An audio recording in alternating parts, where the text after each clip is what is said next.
মতিন সুজা। আমরা বার্ডের ব্রিডিং ক্ষেত্রে হয়তো খুব আগিয়ে গিয়েছি, বাট আজকে একটা রেয়ার কেসের কথা বলবো যেটা সাধারণত আমাদের দেশে হয় না।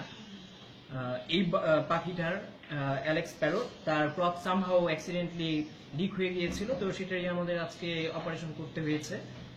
তো আমাদেরকে এই অপারেশনটা সাকসেসফুলি কমপ্লিট করেছেন আমাদের সবার প্রিয় ডাক্তার মান্নান স্যার। তাকে অ্যাসিস্ট করতে পেরে আমিও খুব খুশি আজকে। প্যারটটা খুবই চঞ্চল অবস্থায় এখন আছে অপারেশনের পর।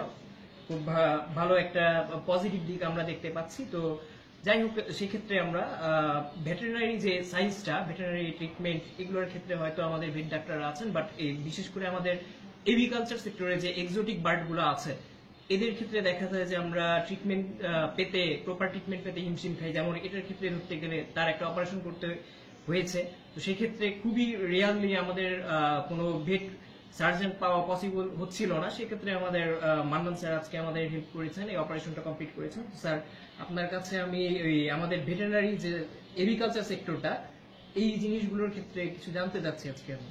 আমার একটা কথা সেটা হলো যে আমার মতো আমি কিন্তু মানুষের ডাক্তার, আমি ঢাকা মেডিকেল কলেজ থেকে এমবিবিএস পাশ করেছি। এটা বলতে হবে যে আমার জন্য অনেক বড় একটা দুঃসাহসের কাজ, কারণ আমি এভিকালচারের, আমি কোনো ভেটেরিনারি সার্জনও না। আমি মানুষের অপারেশন করেছি এর আগে, কিন্তু পাখির এই হলো আমার সেকেন্ড অপারেশন। এরকম বড় একটা মেজর অপারেশন এই হলো সেকেন্ড। আমি আশা করি পাখিটা সারভাইভ করবে। আর একটা হলো যে আমাদের দেশে যারা এখন ভেটেরিনারি সায়েন্সে পড়ছে, আমি তাদের প্রতি রিকোয়েস্ট করব যে এভিকালচার একটা অনেক বড় ক্ষেত্র। এই ক্ষেত্রে আপনারা যোগ্য হয়ে গড়ে ওঠেন, আপনাদের এখানে অনেক বড় ফিল্ড আছে, সেই ফিল্ডে আপনারা কাজ করতে পারবেন। একদিন আমরা থাকবো না, কিন্তু আপনারা এই সেক্টরটাকে অনেক দূরে এগিয়ে নিতে পারবেন বলে আমি বিশ্বাস করি। সবাইকে ধন্যবাদ।